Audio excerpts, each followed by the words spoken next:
Bonjour, bienvenue sur le podcast de Ma Révolution Pro, le podcast qui vous aide à sauter le pas de la reconversion professionnelle en vous proposant les meilleurs outils du développement personnel, des témoignages inspirants et des conseils d'experts.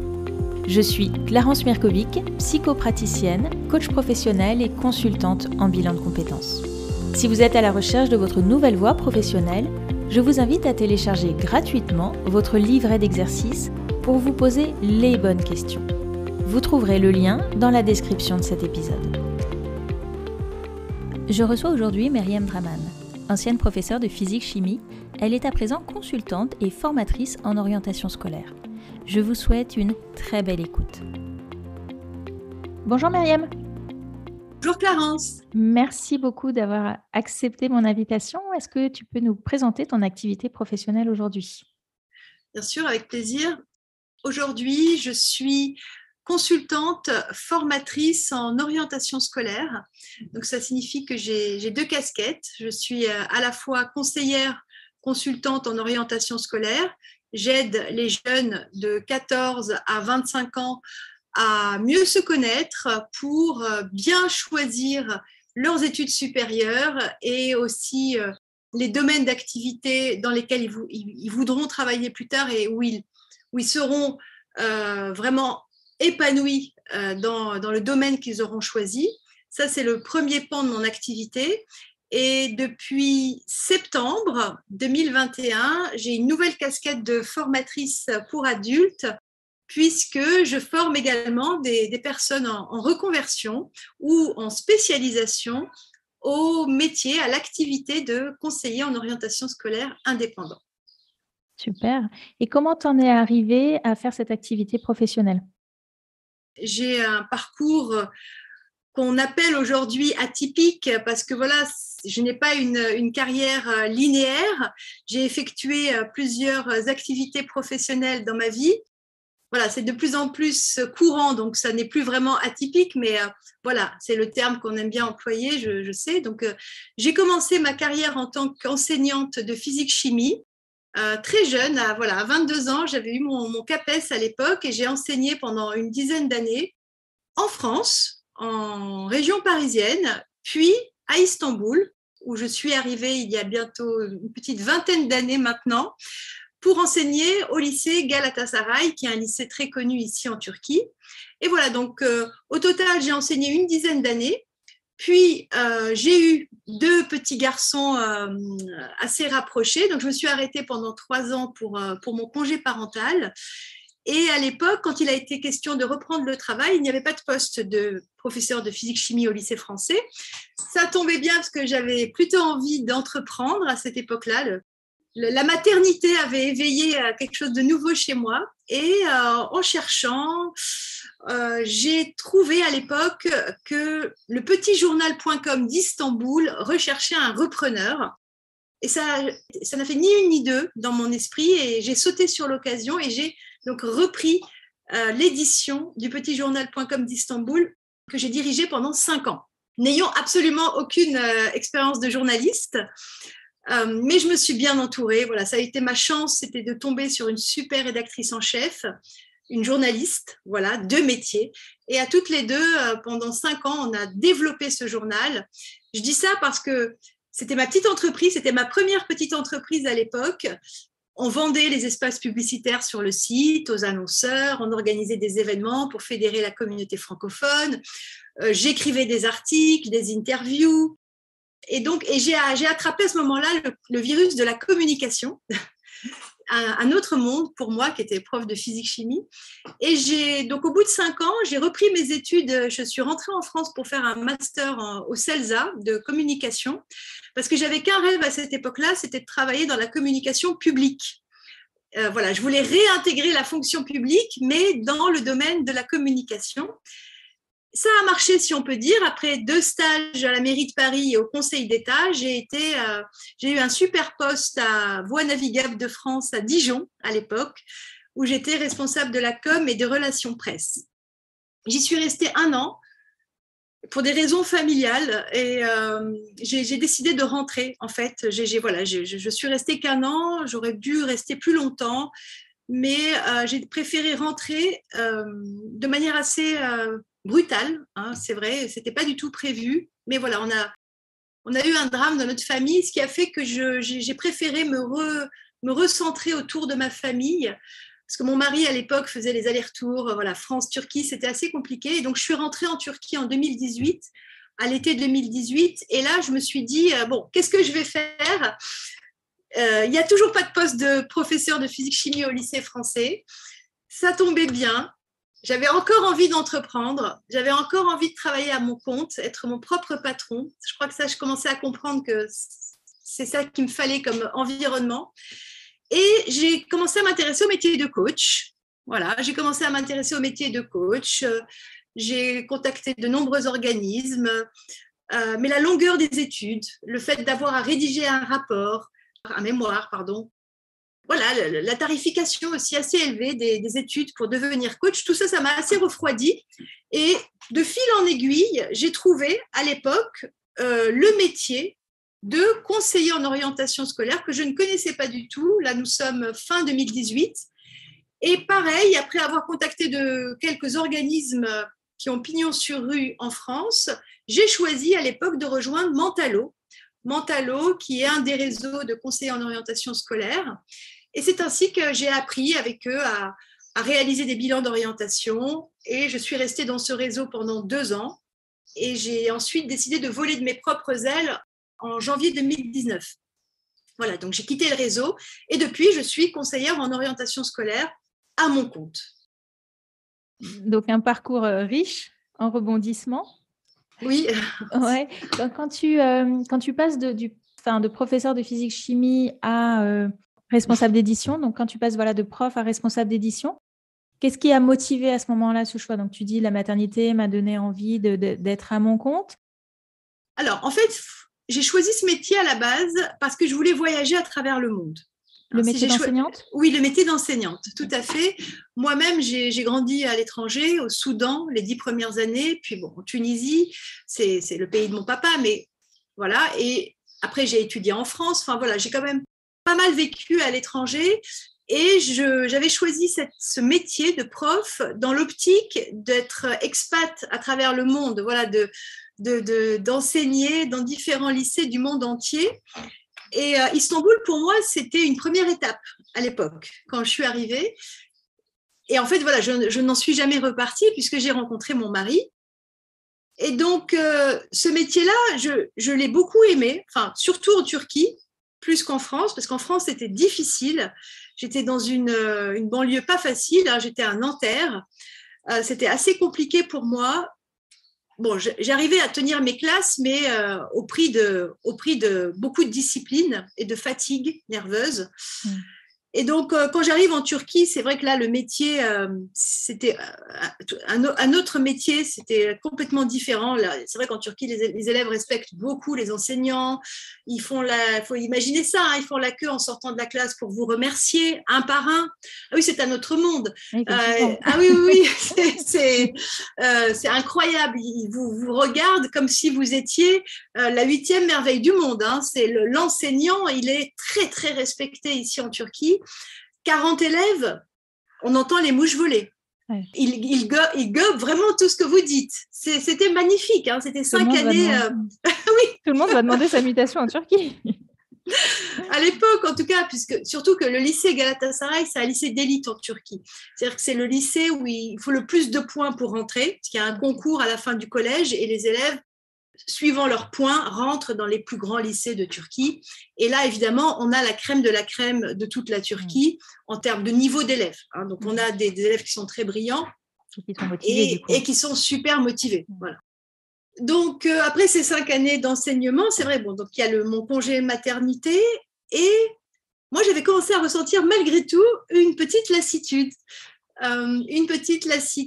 Parce que je trouvais, même si le métier était très gratifiant, je commençais à être fatiguée de répéter souvent les mêmes cours, répéter, voilà, la répétition des cours commençait à me lasser et c'est vrai que j'aspirais à une nouvelle activité, à de nouveaux projets. Ça doit faire partie aussi de moi, hein. Je connais plein d'enseignants qui ne sont pas forcément lassés. Et donc, ça tombait bien. Je crois que j'avais cette envie d'entreprendre était plus forte que tout. Et puis, mon papa étant journaliste, j'avais certainement envie de l'épater aussi à l'époque. C'est pour ça, quand j'ai vu qu'il y avait ce journal en ligne à reprendre, bon, voilà, inconsciemment, certainement, il y a beaucoup de choses qui ont joué. Et c'est pour ça que j'ai sauté sur cette occasion en me disant à l'époque, bon, c'est une parenthèse. C'est une parenthèse. Je reviendrai à mon métier d'enseignante plus tard. Voilà. Je n'avais pas calculé toute la suite.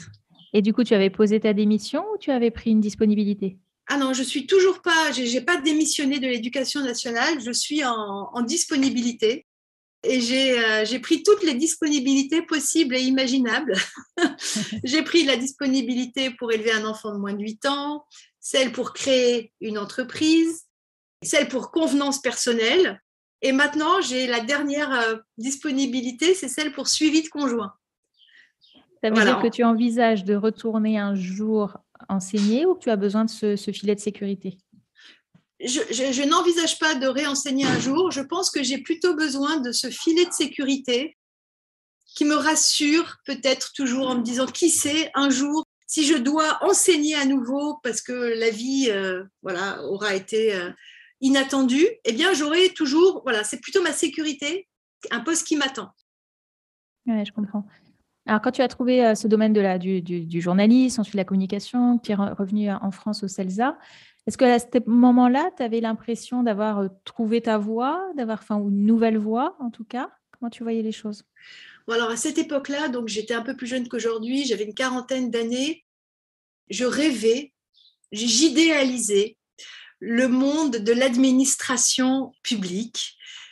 Et je rêvais d'avoir un poste de responsable de communication, de relations publiques dans une institution française prestigieuse. Voilà. Et j'avais vu que juste avec mon expérience du petit journal, ça ne suffisait pas. À chaque fois, dans les fiches de poste, ils voulaient un master en communication, soit au CELSA, soit à la Sorbonne. Et c'est pour ça que j'ai repris mes études dans le but ensuite d'intégrer une belle institution. Mais ça a été très difficile. Il n'y a que VNF à l'époque qui m'a acceptée, qui m'a prise. J'ai obtenu un détachement chez eux. Je suis devenue attachée d'administration. À l'époque, pour moi, c'était le rêve parce que je réfléchissais aussi à passer le concours. Donc, je m'entraînais, je travaillais pour passer le concours d'attachée d'administration. Et là, j'ai eu la chance d'avoir un détachement et d'avoir le titre d'attachée d'administration par détachement, sans passer de concours. C'est-à-dire comme tu étais déjà fonctionnaire, tu as été détachée de ton administration de l'Éducation nationale, c'est ça? C'est ça, exactement. Okay. Mais donc, moi, dans mon esprit, à cette époque-là, je commençais par VNF et puis je continuais au gré des mutations à évoluer dans ce secteur-là. J'ai vite déchanté. Enfin, en une année, j'ai vite déchanté du monde de l'administration pour plusieurs raisons. Ouais. Alors, déjà, la principale, difficile de gérer une petite équipe de femmes sous mes ordres, en théorie, qui ne voulaient absolument pas être dirigées par une personne comme moi qui venait d'être catapultée là. Elles travaillaient très bien ensemble, elles étaient très professionnelles et j'avais été, on m'avait mise là en tant que responsable et elles me voyaient d'un mauvais œil. Enfin, elles avaient du mal, j'avais du mal, par exemple, à diriger l'équipe, à manager cette équipe. Bon, j'avais jamais fait ça non plus. Alors, peut-être que je m'y suis mal prise aussi, mais c'était compliqué. Elles étaient très, très copines. Moi, j'arrivais de nulle part. Dijon, c'est particulier. Donc, ça a été difficile pour moi de m'imposer. Très difficile. Puis, je trouvais le temps long. Je trouvais le temps long déjà, être assise de 9h à 17h derrière mon bureau.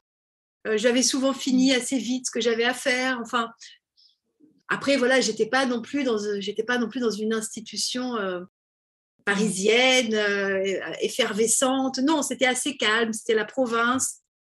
Mais j'aurais pu rester, j'aurais pu rester davantage. J'avais de très bonnes relations avec ma N+1. On s'entendait très bien. Mais voilà. Au moins, je l'ai fait, je n'ai pas de regrets parce que c'était très important pour moi à l'époque de vivre cette expérience-là. Et si je ne l'avais pas vécu, je pense que j'aurais toujours des regrets. Et heureusement, voilà, je l'ai vécu, j'ai eu un aperçu Voilà, j'ai pas tout vu, mais le petit aperçu que j'ai eu m'a encouragée à revenir à la maison. Parce que moi, la maison, c'est Istanbul. C'est Istanbul, ouais. Donc, c'est intéressant de voir que finalement, tu es prof, tu fais une première reconversion, tu reprends même des études, tu vas au bout de l'idée que tu avais en tête. En tout cas, dans ce que tu racontes, on peut sentir la motivation que tu avais à l'époque à aller au bout de ce projet. Et puis, ce que tu disais tout à l'heure, finalement, tu rentres à Istanbul pour raisons familiales, personnelles. Comment tu te sens à ce moment-là de revenir à Istanbul? Est-ce que quand tu as dit tout à l'heure, il n'y avait toujours pas de poste au lycée, tu aurais eu envie de reprendre à ce moment-là ou pas? Non, pas du tout, Clarence. C'était juste pour faire une petite répétition en disant « Ah, pas de chance, il n'y a pas de poste pour moi au lycée français. » Ah oui. Non, parce que ça aurait été revenir dans un terrain connu. Et vraiment, je pense que ce que j'ai en moi, c'est... voilà, je me découvre moi aussi avec les années qui passent. C'est ce côté un peu le goût du challenge, le goût de me découvrir, le goût de... dans un autre domaine, envie d'entreprendre, envie de tester de nouveaux projets. Donc non, c'était aussi bien qu'il n'y ait pas de poste pour moi au lycée français d'Istanbul. Comme ça m'a permis de découvrir en fait cette activité de conseiller en orientation scolaire qui, en tout cas moi, elle me va comme un gant. Moi, je l'aime beaucoup cette activité parce que je me sens déjà légitime, passée d'enseignante. Je connais bien l'éducation nationale, je connais bien la maison. J'étais prof de physique-chimie, donc je connais quand même plutôt bien tout ce qui est filière scientifique. Et puis bon, j'ai quelques expériences dans le monde professionnel. Alors, pas énormément par rapport à d'autres, mais j'ai vu quand même, voilà, je ne suis pas restée que enseignante, j'ai vu un petit peu voilà, à quoi ressemble aussi le monde, en tout cas de la fonction publique, voilà, dans certains de ces détails. J'ai aussi dirigé un journal en ligne. Donc, je me sentais là plutôt légitime pour accompagner les jeunes qui se cherchent. Parce que, bon, moi-même, finalement, je me suis souvent cherchée. Pas trop longtemps, heureusement. J'ai souvent trouvé assez vite ce qui allait me convenir. Et puis, travailler à mon compte, Clarence, aujourd'hui, je ne pourrais plus revenir en arrière. Ouais, c'est dur quand on y a goûté. C'est ça. Comment c'est venu l'idée de l'orientation pour les jeunes? Donc, quelque chose auquel tu avais déjà pensé, par exemple ou... Pas du tout. Donc, quand je rentre à l'été 2018, vraiment, d'abord, je pense au métier de coach. Vraiment. Parce qu'on en entendait beaucoup parler à l'époque. C'était les débuts, peut-être, ou en tout cas, moi, j'avais l'impression que c'était les débuts. Et tout le monde ne parlait que de ça. Devenir coach. Donc, bon, je me suis pas mal renseignée. Et pour les raisons que j'ai expliquées au début, moi, c'était pas pour moi. C'était pas une activité pour moi. Moi, j'avais besoin d'opérationnel, de concret. Et j'avais surtout besoin de pouvoir suivre les jeunes de manière assez rapide. Voilà. Le bilan d'orientation qu'on propose pour accompagner les jeunes, c'est une formule qui est assez rapide. Entre le moment où la famille nous contacte et le moment où on restitue les résultats du bilan, il s'écoule 2 semaines. En fait, on répond à des questionnements. On entend les problèmes de certaines familles et on va faire des recherches pour trouver des solutions. Ça me parle davantage. Ça me parle davantage de proposer du concret à des familles en manque de concret, finalement. Et l'orientation scolaire, pourquoi ? Parce que j'ai réalisé à cette époque, en lisant beaucoup d'articles, qu'il y avait de plus en plus de jeunes qui échouaient en première année d'université. Moi, je n'étais pas au courant de tout ça. J'avais quand même quitté la fac il y a 20 ans. Je n'avais pas réalisé qu'aujourd'hui, il y avait un tel besoin de la part des jeunes et de leurs familles d'être accompagnés pour l'orientation scolaire. Parce que, contrairement à mon époque, aujourd'hui, il y a beaucoup, beaucoup de filières possibles. Il y a beaucoup de formations possibles. Donc, ça peut donner le tournis à un moment aux élèves et aux familles. Le moment de faire un choix, pour certains, c'est évident.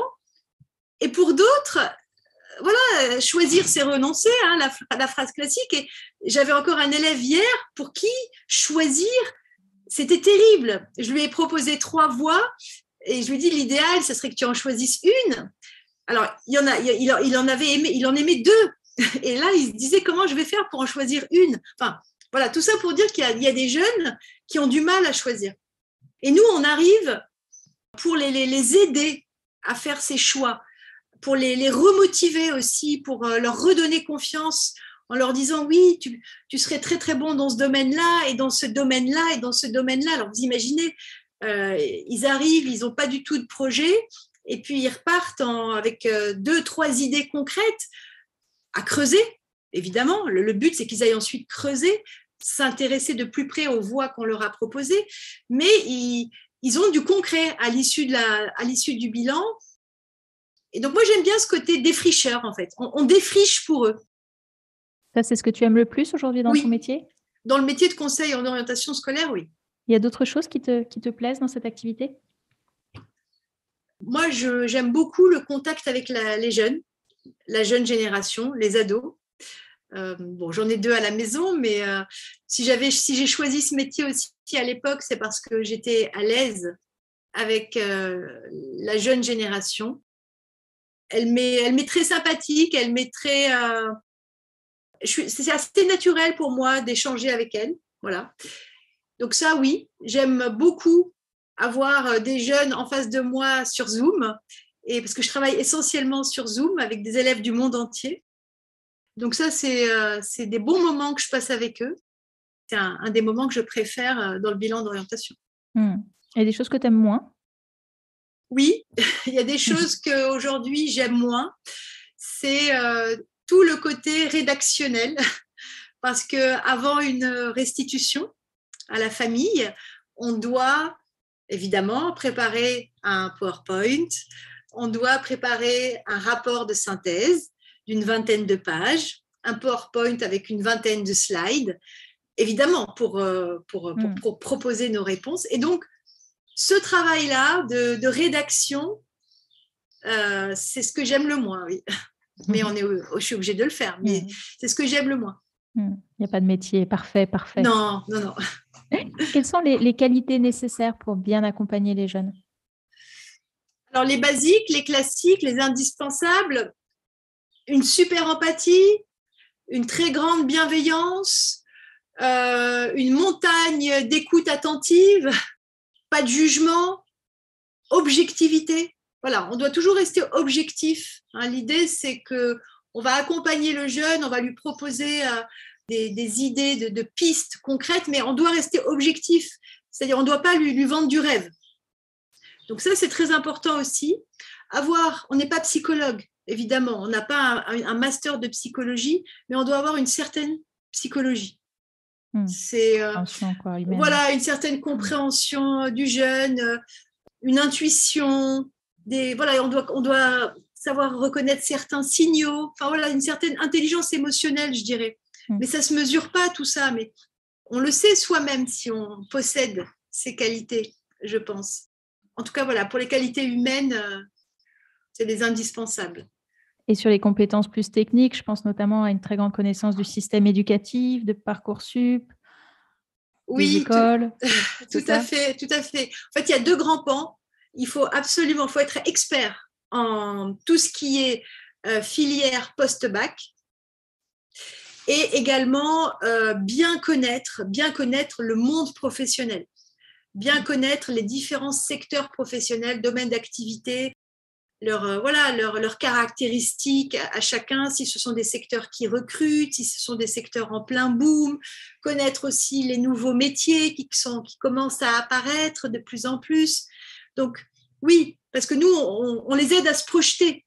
Donc puisqu'on les aide à se projeter, il faut qu'on sache comment ça va se passer dans 1 an, dans 5 ans et aussi dans 10 ans, pour les guider le mieux possible. C'est ça. Donc toi, tu formes aujourd'hui, tu accompagnes des gens en reconversion à ce métier-là pour qu'ils deviennent conseillers en orientation. Est-ce que c'est facile aujourd'hui d'avoir une clientèle, de trouver ses premiers clients dans ce domaine-là ? Très bonne question. Ça va vraiment dépendre de plusieurs paramètres. Par exemple, hier soir, j'avais une réunion trimestrielle avec mes anciens stagiaires. Donc tous les 3 mois, on se réunit, donc toutes promotions confondues, puisque à l'heure d'aujourd'hui, j'ai déjà formé 3 promotions de de conseillers en orientation scolaire indépendants, qu'on appelle COSI, pour la petite histoire, c'est notre acronyme à nous. Et hier soir, elles étaient environ une quinzaine présentes lors de la réunion. Et c'était une des questions que je leur pose. Alors, comment ça se passe 1 mois, 2 mois, 3 mois, 6 mois pour certaines, après la fin de la formation? Et alors, il y a de tout. Il y en a pour qui ça marche super bien. Il y en a pour qui elles ont déjà fait 10, 12 bilans d'orientation. Souvent, pourquoi? Parce qu'elles participent, celles qui fonctionnent très bien, elles participent à des réseaux. Elle participe à des réseaux, elle m'a dit le nom de son réseau, le BNI par exemple, qui l'aide énormément à trouver des nouveaux clients. Une autre conseillère, elle est très active sur les réseaux sociaux. Elle est également très active au niveau des salons de l'orientation. Donc elle aussi, elle fonctionne très bien. Elle commence à avoir de plus en plus de demandes. Donc il y a des facteurs qui aident beaucoup à accélérer, en tout cas à bien démarrer son développement. Celles qui ont aussi des enfants, adolescents, scolarisés, et donc toute une ribambelle d'amis autour d'eux, c'est aussi un facteur qui aide beaucoup à bien démarrer son activité. Voilà, donc ça, je parle de celles qui ont bien démarré. Il y en a d'autres pour qui c'est plus lent, c'est vrai. Alors, en général, à ce que j'ai entendu hier, parce que c'est vraiment tout frais, le point commun entre celles qui ont du mal à démarrer, c'est un manque de confiance en elles. C'est le syndrome classique de l'imposteur. C'est-à-dire qu'au moment de vendre leur service, elles oublient leur pitch ou elles se sentent mal à l'aise pour bien proposer leur service.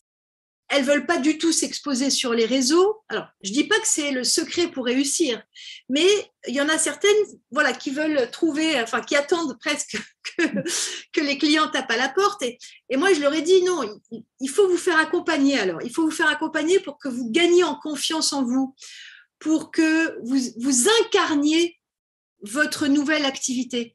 Et ce mot incarné, c'est même pas moi qui l'ai utilisé, c'est une des stagiaires hier qui marche fort. Et elle, son secret, c'est ça. Elle leur a dit aux autres, c'est ça qui est génial, il faut que vous incarniez votre nouvelle activité. Et ça va se ressentir quand vous allez en parler autour de vous. Voilà. Et moi, pour celles qui ont un peu de mal, le souci, c'est pas leur expertise, c'est pas leur professionnalisme, c'est qu'elles manquent de confiance en elles. Elles n'osent pas se vendre, en fait. C'est ça, c'est ce que j'allais dire. C'est finalement, tout à l'heure, on a parlé des qualités relationnelles, d'accompagnement, d'écoute, de bienveillance, etc. Mais est-ce qu'il n'y a pas aussi besoin de tout un tas de qualités entrepreneuriales derrière? Puisque c'est une activité indépendante comme une autre derrière. Ah ça oui, tout à fait. Tout à fait. Quand on travaille à son compte, on doit aussi avoir cette casquette d'attaché de presse. Moi, c'est ce que je leur dis toujours. Maintenant que vous avez acquis un savoir-faire, il va falloir le faire savoir. C'est super important. C'est presque 50-50 de votre activité, en tout cas au début. Au début. Après, vous aurez le bouche à oreille, les recommandations et vous ferez beaucoup moins de com. Mais au démarrage, il faut en parler partout autour de vous. Il faut distribuer vos cartes de visite. Il faut envoyer un mail à toute votre communauté pour annoncer votre nouvelle activité. Il faut le dire. C'est ça. Et c'est des fois des choses qu'on oublie quand on veut se reconvertir dans un domaine indépendant, c'est de se dire que le métier, c'est une chose, mais communiquer sur le métier, c'est autre chose. En tout cas, comme tu dis, dans les premiers mois et voire les premières années. C'est long, tout ça est long à se mettre en place. Même s'il y a de la demande, même s'il y a ça marché porteur. Tout à fait. Qu'est-ce qui t'a aidé, toi, justement, à te faire connaître et à développer ton activité? Tout ce que je viens de dire, en fait. si je leur parle de tout ça, c'est parce que moi-même, tu l'as compris, Clarence, j'ai attrapé le virus de la communication à l'époque du petit journal. Et aujourd'hui, je remercie d'ailleurs beaucoup cette expérience professionnelle parce qu'elle m'a permis de comprendre combien la communication était importante. Alors, chez moi, c'est devenu assez naturel. Je n'ai plus à y penser presque. J'adore même. Je pourrais même dire. Ça se sent, ça se voit. J'adore faire ça. J'adore communiquer. Je suis consciente que je vends mon image. Ça, c'est super important. Je suis consciente que je vends mon image. Et je travaille sans travailler mon image de marque, mon image personnelle, enfin ma marque personnelle, pardon, parce que je sais très bien qu'en fait, si les gens viennent acheter chez moi, c'est pas que pour mon produit, c'est aussi parce que c'est moi. Et ça, c'est pareil pour tout le monde, hein. C'est pareil pour tous ceux qui vendent leurs services. On achète parce qu'on ressent des ondes positives ou on adhère à la personnalité de la personne qu'on a en face de nous. Et pour deux formations identiques, on va acheter celle dont la personne nous inspire le plus. Ça, c'est logique et c'est très naturel et très humain. Donc moi, ce qui m'a aidée, c'est communiquer sur les réseaux sociaux, tous. Je sais qu'il faudrait en choisir un ou deux, mais moi, je ne peux pas choisir. Donc, je suis présente sur tous les réseaux sociaux, tous. Instagram, Facebook, LinkedIn et Pinterest. Et aussi, j'ai un blog. J'ai un blog dans lequel j'écris de nombreux articles.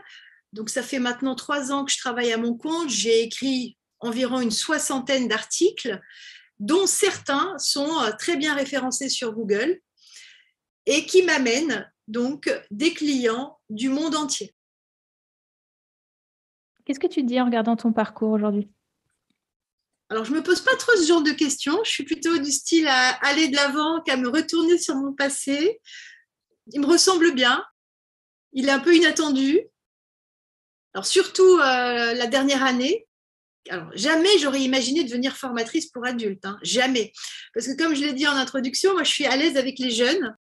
Mais j'avais un peu peur des adultes. Je dois dire la vérité. Pour moi, former des adultes, c'était quasi impossible. Je n'y avais jamais pensé avant d'écrire ce fameux post sur LinkedIn l'année dernière, comme ça, pour tester mon audience. Et je proposais, voilà, je disais que je voulais voir si l'idée de faire une formation pour devenir conseiller en orientation scolaire intéressait. Et c'est quand j'ai vu toutes ces réponses que j'ai eues, positives, c'est là que je me suis dit, oulala, il y a un réel besoin.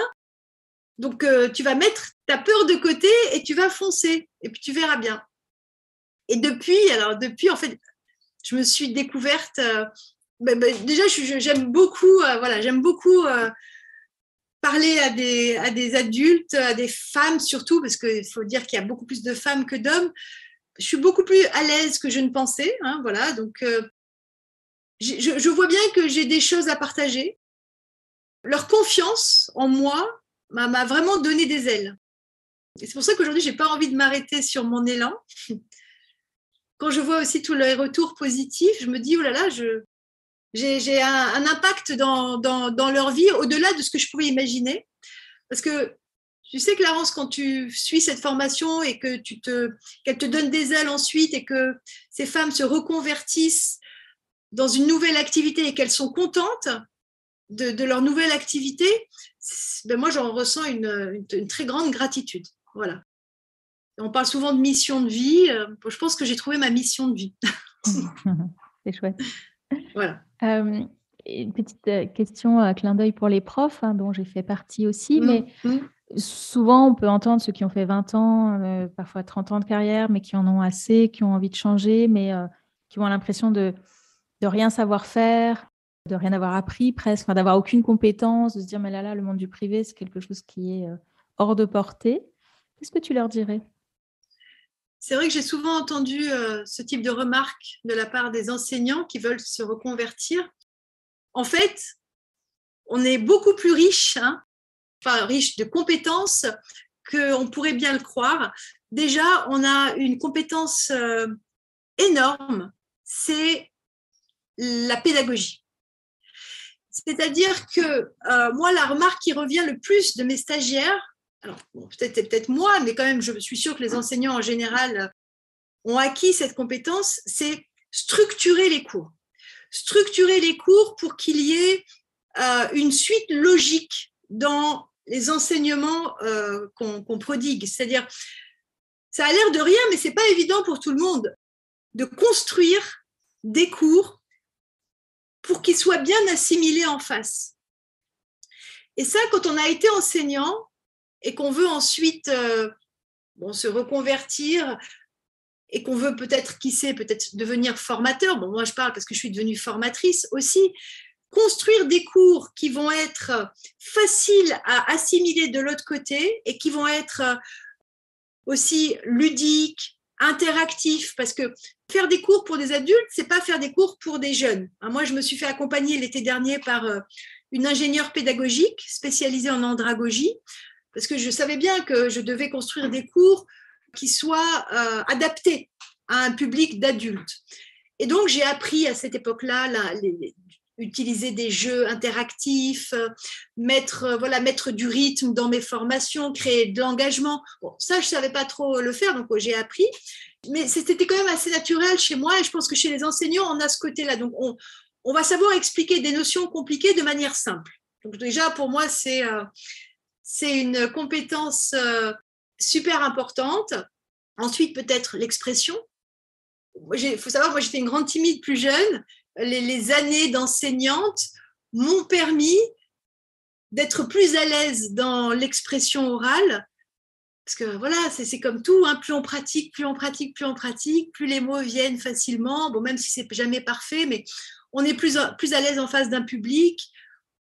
Donc, une des compétences qu'on a également lorsqu'on est enseignant, c'est qu'on doit savoir normalement bien s'exprimer. Ça, c'est les deux qui me viennent à l'esprit. Et je dirais peut-être la troisième compétence, l'adaptabilité. Voilà, savoir s'adapter à différents types de publics, à différents types de personnes, à différents types de demandes. Parce que quand on a géré une classe avec une trentaine de jeunes, on a appris à réagir, on a appris à être souple, à être flexible, à répondre de la manière la plus adaptée possible. Donc, je dirais ça aussi, l'adaptabilité. Super, top. Pour terminer, est-ce que tu aurais un livre ou un podcast à nous recommander ? Alors, le tien, bien sûr, tout ce qui concerne la reconversion. Dans le monde de l'entrepreneuriat, dans le monde du business en ligne, il y en a 2 ou 3 qui me viennent à l'esprit. Bon, il y en a un que tout le monde connaît, je pense, celui de Aline, The Bee Boost, que j'écoute régulièrement. Alors, il y en a un autre, peut-être que tout le monde ne le connaît pas celui-là, mais je le conseille vivement, c'est Stratège de Romain Limois, qui est coach, qui est vraiment excellent. Excellent, il est toujours des mots bien choisis pour exprimer des idées. Moi, je trouve que ça tombe toujours pile poil au bon moment, tout ce qu'il nous dit, tout ce qu'il nous raconte. Et puis, il y a une Belge que j'aime bien, Valentine Hersmortel, qui a aussi un podcast sur le business en ligne. Voilà. Et sinon, pour l'orientation scolaire, il y a un podcast qui s'appelle Azimut Orientation, ou Azimut Podcast plutôt. Et il y en a un autre que j'aime beaucoup qui s'appelle Avant j'étais prof, de Florence Samodru. Voilà pour les podcasts. Ça tombe bien parce que je suis une grande consommatrice de podcasts. Super. Et dernière question, où est-ce qu'on peut te joindre, te trouver si on a envie soit de se former, soit d'avoir un jeune accompagné par toi ? Tout à fait. Donc, comme je l'ai dit, je suis très présente sur les réseaux sociaux.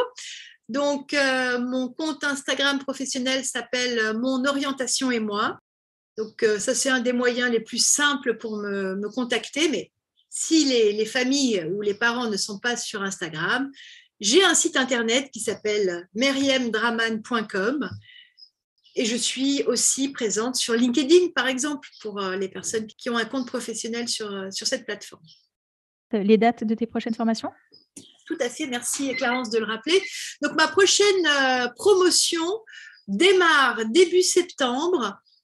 Ça sera la 4e fois que j'organise cette formation pour devenir conseiller d'orientation scolaire indépendant. Déjà, il y a 15 personnes qui sont inscrites. Alors, la bonne nouvelle, c'est qu'il y a 3 créneaux pour répondre aux demandes des personnes dans le monde entier, pour pouvoir proposer des horaires adaptés à tous les fuseaux horaires. Donc, il suffit de me demander le programme de formation et il y a les 3 horaires qui sont indiqués. Eh bien, merci beaucoup, Myriam. Je mettrai tous les liens dans la description de l'épisode. Merci. Merci beaucoup, Clarence. C'était un plaisir. Merci d'avoir écouté cet épisode jusqu'au bout. Si ce podcast vous plaît, je vous remercie de bien vouloir lui laisser une note 5 étoiles ainsi qu'un commentaire sur votre plateforme d'écoute préférée. Cela permettra à d'autres de le découvrir. Et si vous souhaitez en savoir plus sur le bilan de compétences, vous pouvez prendre rendez-vous pour un entretien gratuit et sans engagement en cliquant sur le lien dans la description de cet épisode. Je suis également à votre disposition pour un accompagnement thérapeutique si vous vivez une période de grande fragilité suite à un burn-out ou si vous traversez de fortes turbulences liées à une crise existentielle. Contactez-moi pour plus d'informations ou pour prendre rendez-vous. Je vous dis à bientôt. Au revoir.